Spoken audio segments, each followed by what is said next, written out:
Assalamualaikum warahmatullahi wabarakatuh. Halo semuanya, bagaimana kabarnya nih? Semoga dalam keadaan sehat selalu. Ya, pada video kali ini saya Fikriah Abdillah Asidiki akan memberikan tutorial mengenai uji regresi linear berganda terkait pengaruh motivasi dan minat belajar terhadap hasil belajar.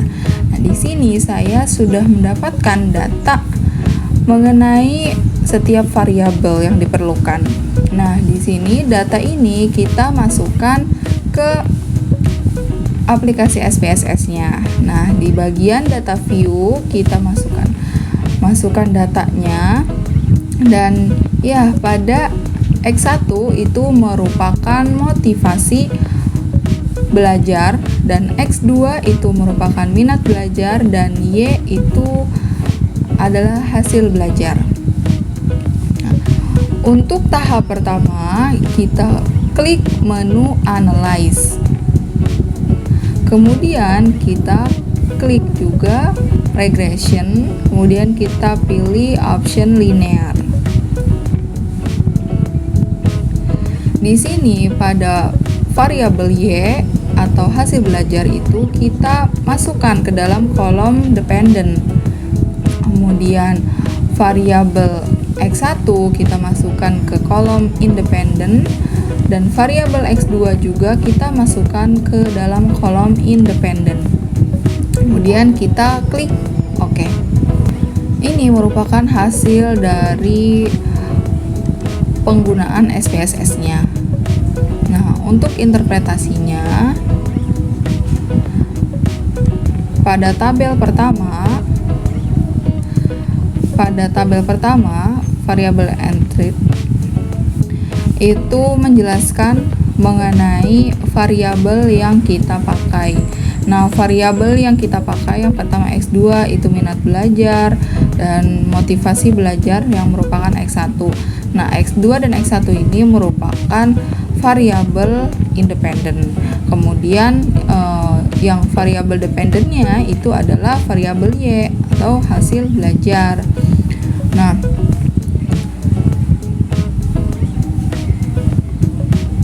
kemudian pada bagian metode itu yang digunakan adalah metode entered. Oke, kita next ke tabel selanjutnya.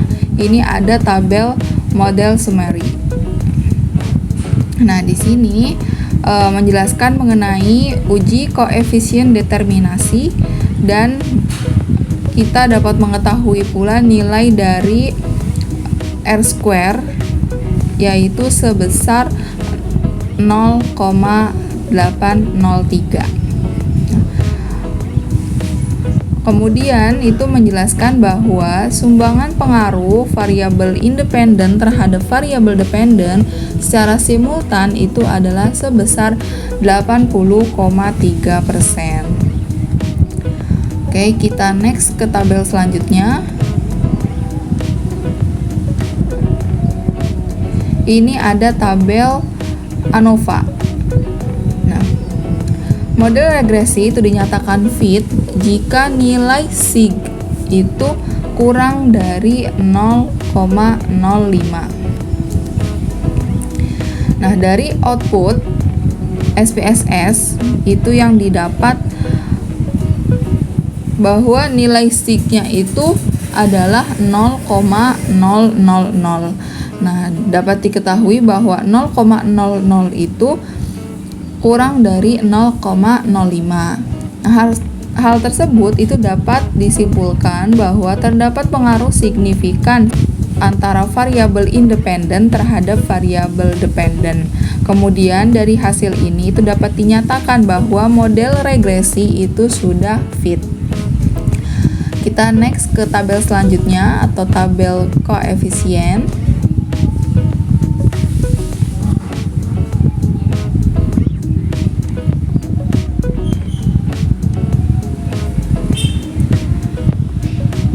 Ya, pada tabel koefisien ini itu menjelaskan 3 poin ya. Yang pertama mengenai kriteria pengujian uji T. Nah, Jika nilai sig itu kurang dari 0,05, maka berkesimpulan terdapat pengaruh secara signifikan. Kemudian jika nilai sig itu terdapat pada angka 0,05, maka untuk dapat mengetahui ada atau tidak pengaruh variabel independen terhadap variabel dependen itu adalah dengan menggunakan perbandingan T hitung dengan T tabel. Nah, karena tadi hasil yang didapat itu adalah nilai sig-nya adalah 0,000, maka di sini tidak perlu ada lagi pengujian T hitung dengan T tabelnya gitu. Nah, poin selanjutnya itu adalah analisis uji T atau hipotesis.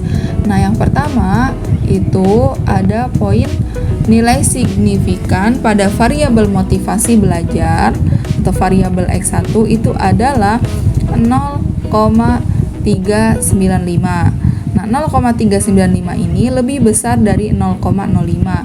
Maka variabel motivasi belajar itu tidak berpengaruh signifikan terhadap variabel hasil belajar.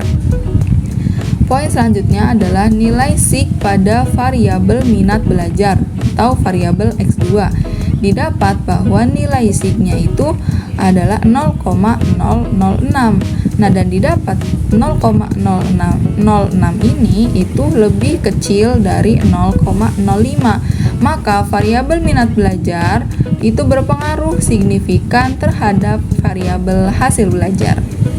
Nah, poin selanjutnya yaitu mengenai analisis persamaan regresi berganda. Didapat persamaannya adalah 2,612 ditambah 0,192 X1 ditambah 0,888 X2.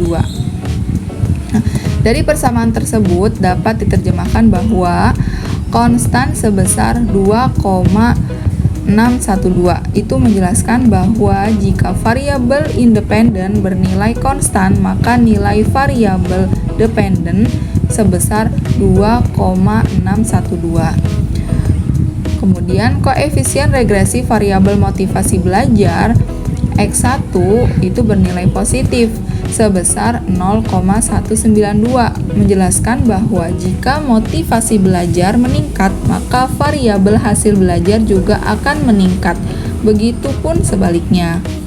Nah, kemudian selanjutnya koefisien regresi variabel minat belajar X2 itu bernilai positif sebesar 0,888, menjelaskan bahwa jika minat belajar meningkat, maka variabel hasil belajar juga akan meningkat.